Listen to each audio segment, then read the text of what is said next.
Allez, on plonge directement dans un monde un peu invisible, mais absolument crucial, celui des actifs immatériels d'une entreprise. Aujourd'hui, avec le numérique, un simple clic suffit pour copier, pour télécharger une création. Et ça met en danger des biens qui sont devenus des véritables enjeux stratégiques. Et cette question, elle est plus importante que jamais. À notre époque, les entreprises possèdent de vrais trésors qu'on ne peut pas toucher. Des sites web, des logiciels, des bases de données. Et tous ces biens immatériels sont la cible de nouvelles menaces. Du coup, leur protection, c'est un défi de tous les instants. Pour bien comprendre l'ampleur du sujet, ce chiffre est parlant. Tenez-vous bien. Plus de 80% de la valeur des entreprises du CAC 40 vient de leurs actifs immatériels. Ce n'est donc pas un petit détail, non. C'est carrément le cœur du réacteur de l'entreprise moderne qui est en jeu. Alors, concrètement, de quoi on parle? Ce trésor numérique, ce qu'on appelle aussi le patrimoine immatériel, eh bien ça regroupe tout ce qui n'a pas de substance physique, mais qui a une énorme valeur économique. C'est un levier de compétitivité immense et c'est un point clé, par exemple, lors d'une vente d'entreprise ou d'une levée de fonds. Et justement, voici les 4 piliers de ce patrimoine qu'on va décortiquer. D'abord, le site Internet, qui est la vitrine de l'entreprise. Ensuite, les logiciels, qui sont ses outils et parfois même son produit. Le nom de domaine, son adresse unique sur le web. Et puis, les bases de données, qui sont bien souvent le résultat d'années et d'années d'investissement. Bon, la grande question maintenant, c'est comment on protège tout ça.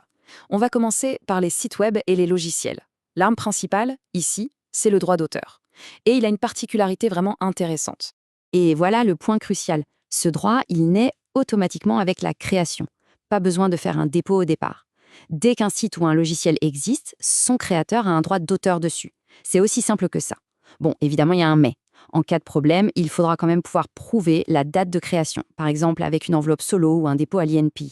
Ce droit d'auteur, en fait, il a 2 facettes. D'un côté, il y a le droit patrimonial. En gros, c'est le droit d'exploiter la création et de gagner de l'argent avec, comme vendre des licences d'un logiciel.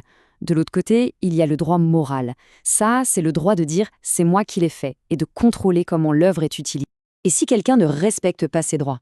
Alors là, les sanctions sont vraiment sérieuses. Imaginez une start-up qui a développé un super algorithme. Si un concurrent copie son code source, ce n'est pas juste de la concurrence déloyale, non, c'est de la contrefaçon. Et là, ça peut aller très loin, jusqu'à 3 ans de prison et 300 000 € d'amende. Allez, on enchaîne avec le deuxième actif, le nom de domaine. C'est l'identité numérique, l'enseigne de la boutique sur Internet en quelque sorte. Et pour le protéger, la règle du jeu est à la fois très simple et impitoyable. La règle, c'est celle du premier arrivé, premier servi. Point. Le premier qui réserve un nom de domaine disponible, il l'obtient. Et ça, bien sûr, ça ouvre la porte à des pratiques un peu douteuses, comme le cybersquattage. C'est quand quelqu'un réserve un nom proche d'une marque connue pour tromper les gens. On l'a vu en 2018 avec des boîtes françaises dont les noms étaient utilisés avec d'autres extensions pour leur piquer du trafic. Alors, comment on fait pour bien faire les choses? Il y a 2 étapes vraiment clés. D'abord, on réserve le nom de domaine auprès d'un organisme comme l'AFNIC pour le .fr. Mais attention, et ça c'est crucial, pour avoir une protection béton, il faut aussi déposer ce nom comme une marque auprès de l'INPI. L'un ne va pas sans l'autre, c'est très important. On arrive maintenant à un gros morceau, les bases de données. Là, on parle souvent d'un investissement colossal, en temps et en argent. Et justement pour cette raison, la loi leur offre une protection juridique assez unique, une double protection. Une base de données, elle peut d'abord être protégée par le droit d'auteur, si sa structure est originale. Mais, et c'est là que ça devient fascinant, elle a aussi une deuxième couche de protection, un droit qu'on appelle sui generis. En clair, c'est un droit qui a été créé sur mesure, juste pour elle. Pour bien visualiser, le droit d'auteur protège le contenant, c'est-à-dire l'architecture, le plan de la base de données. Le droit sui generis, lui, protège le contenu, c'est-à-dire tout l'investissement qui a été fait pour rassembler et vérifier les données à l'intérieur. Et cette protection de l'investissement, elle dure 15 ans. C'est une vraie double sécurité.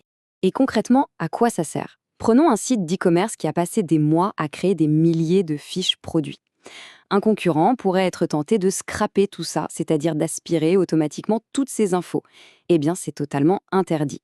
C'est une attaque directe aux droits du producteur et ce pillage de données est puni par la loi. Donc, on le voit bien, protéger ses actifs immatériels, ce n'est pas juste une formalité juridique, une histoire de paperasse. Non, c'est une démarche stratégique qui est fondamentale. C'est s'assurer que toute la valeur créée par l'entreprise lui appartient bien et qu'elle peut en profiter. C'est un enjeu majeur de compétitivité. Finalement, tout peut se résumer à cette idée, qui est simple mais très puissante. Protéger ses créations et ses données, c'est protéger le cœur, l'ADN de son entreprise. Du coup, La vraie question, ce n'est plus est-ce qu'il faut protéger ses actifs, mais plutôt comment est-ce qu'on le fait de la manière la plus intelligente possible. Et ce trésor numérique est-il vraiment à l'abri ?